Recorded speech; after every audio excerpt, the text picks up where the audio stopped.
रेशमा घर की सफाई कर रही होती कि उसके हाथ से वॉश गिरकर टूट जाता है। अरे करम जली, कौन सा कांड कर दिया तूने? इतना महंगा मेरा वास तोड़ दिया तूने। क्या तेरा दिमाग खराब हो गया था? तू क्या कर रही थी उस टाइम जब ये वास गिरा? सच में एकदम दिन पे दिन तुम लोग एकदम खराब होते जा रहे हो। भगवान ही बचाए इस बला से।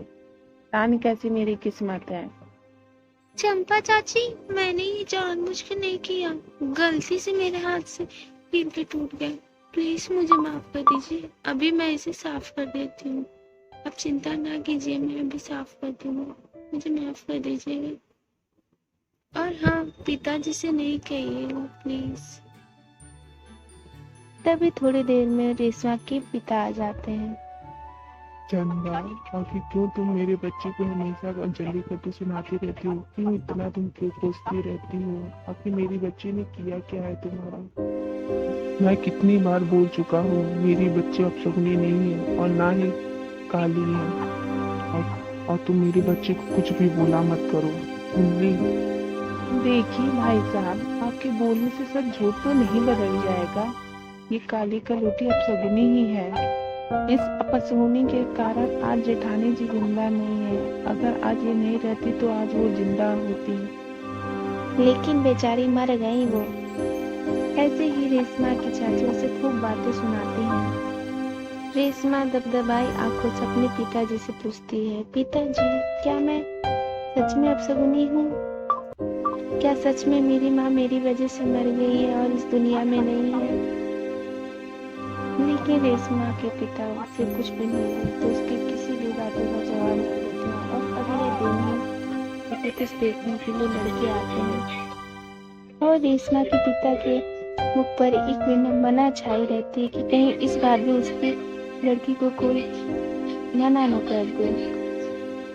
और यही मन में डर था कि कहीं रेशमा को उसके काले रंग के कारण कोई ठुकरा न दे। यही मन में देखो बातें भाई चली रही साहब, थी। आपकी बेटी का रंग बहुत काला है, इसलिए मुझे दहेज में 20 लाख रुपए चाहिए। क्या आपको ये मंजूर है?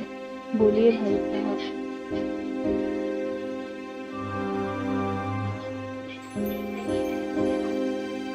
और रेशमा अपनी शादी के दिनों का बेसब्री से इंतजार करने लगती है और जल्द ही उसकी शादी के दिन नजदीक आ जाते हैं।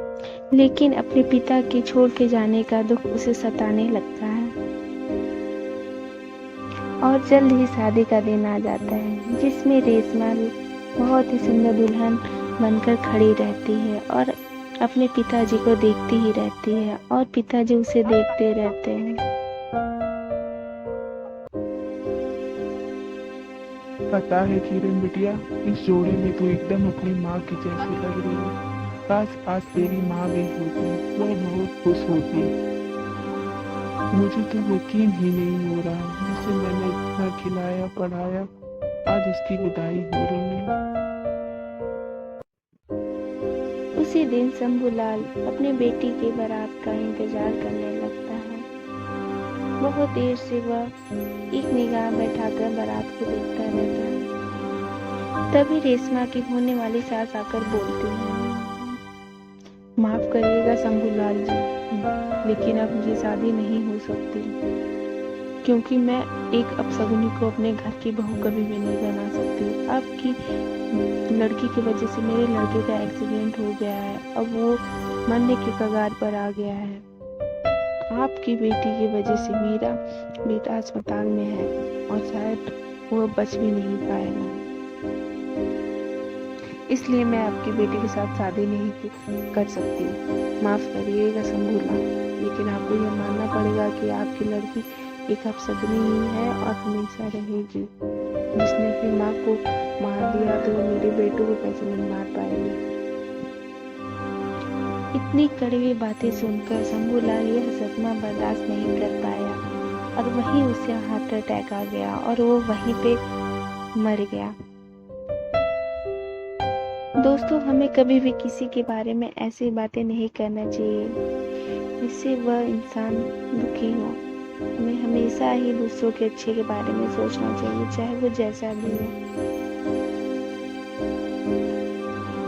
तभी रेशमा की चाची उसे उसके घर से निकाल देती है, क्योंकि अब बाप का भी साया नहीं रह गया था बेचारी के पास। इसलिए उसकी चाची भी उसका साथ छोड़ देती है और उसे घर से बाहर निकाल देती है, जिसके कारण वह अकेली हो जाती है।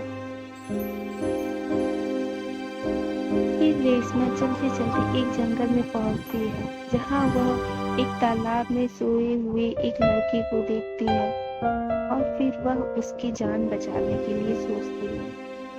यही सोचती कि कैसे मैं उसकी जान बचाऊं, लेकिन वह बचा लेती है। और फिर वह लड़का उसे अपने घर लेकर जाता है और अपने फैमिली से मिलवाता है, जिसके कारण सभी लोग उसे बहुत ही सौभाग्यवती समझने लगते हैं और वह उस लड़के से शादी करवा देती है और सभी खुशी खुशी एक साथ रहने लगते हैं। तो दोस्तों, हमें किसी को भी अपशगुनी नहीं समझना चाहिए।